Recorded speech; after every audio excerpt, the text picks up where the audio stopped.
राधे राधे, जय श्री कृष्णा। कार्तिक मास महात्म्य कथा का आज मैं आपको सुनाने जा रही हूँ 13वां अध्याय।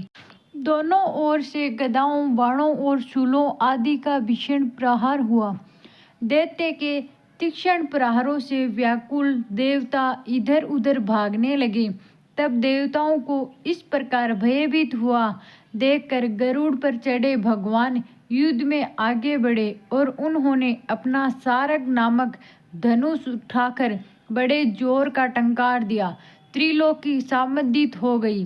पल मात्र में भगवान ने हजारों दैत्यों के सिर को काट गिराया। फिर तो विष्णु और जलंधर में महासंग्राम हुआ। बाणों से आकाश भर गया।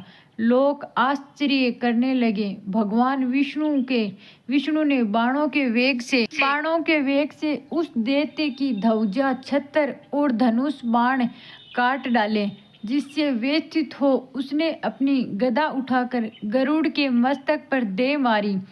साथ ही क्रोध से उस दैत्य ने विष्णु जी की छाती में भी एक तीक्ष्ण बाण मारा। इसके उत्तर में विष्णु जी ने उसकी गदा काट दी और अपने सारंग धनुष पर बाण चढ़ाकर उसको बींधना आरंभ किया। इस पर जलंधर इन पर अपने पेने बाण बरसाने लगा। उसने विष्णु जी को कई पेने बाण मारकर वैष्णव धनुष को काट दिया। धनुष कट जाने पर भगवान ने गदा ग्रहण कर ली और शीघ्र ही जलंधर को खींचकर मारी।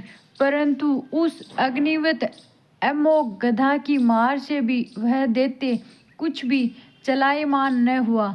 उसने एक अग्निमुख त्रिशूल उठाकर विष्णु पर छोड़ दिया। विष्णु जी ने शिव के चरणों का स्मरण कर नंदन नामक त्रिशूल से उसके त्रिशूल को छेद दिया।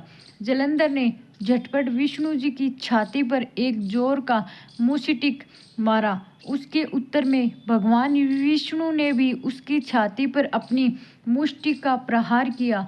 फिर दोनों घुटने टेक बाहुओं और मुष्टिकों से बाहु युद्ध करने लगे। कितनी देर तक भगवान उसके साथ युद्ध करते रहे।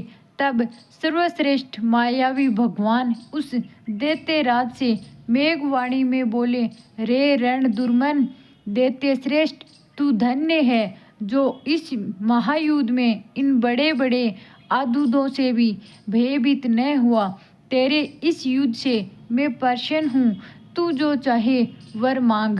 मायावी विष्णु की ऐसी वाणी सुनकर जलंधर ने कहा, हे भावुक, यदि आप मुझ पर प्रसन्न है तो यह वर दीजिए कि आप मेरी बहन तथा अपने सारे कुटुंबों सहित मेरे घर पर निवास करें। नारद जी बोले।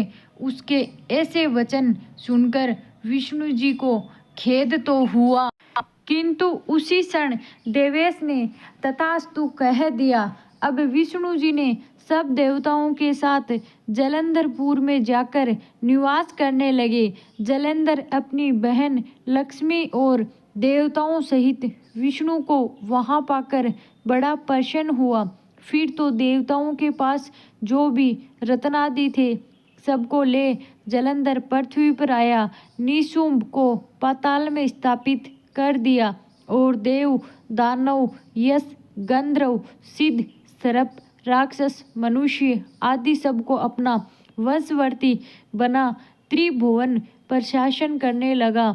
उसके धर्म अनुसार सुपुत्रों के समान प्रजा का पालन किया। उसके धर्म राज्य में सभी सुखी थे।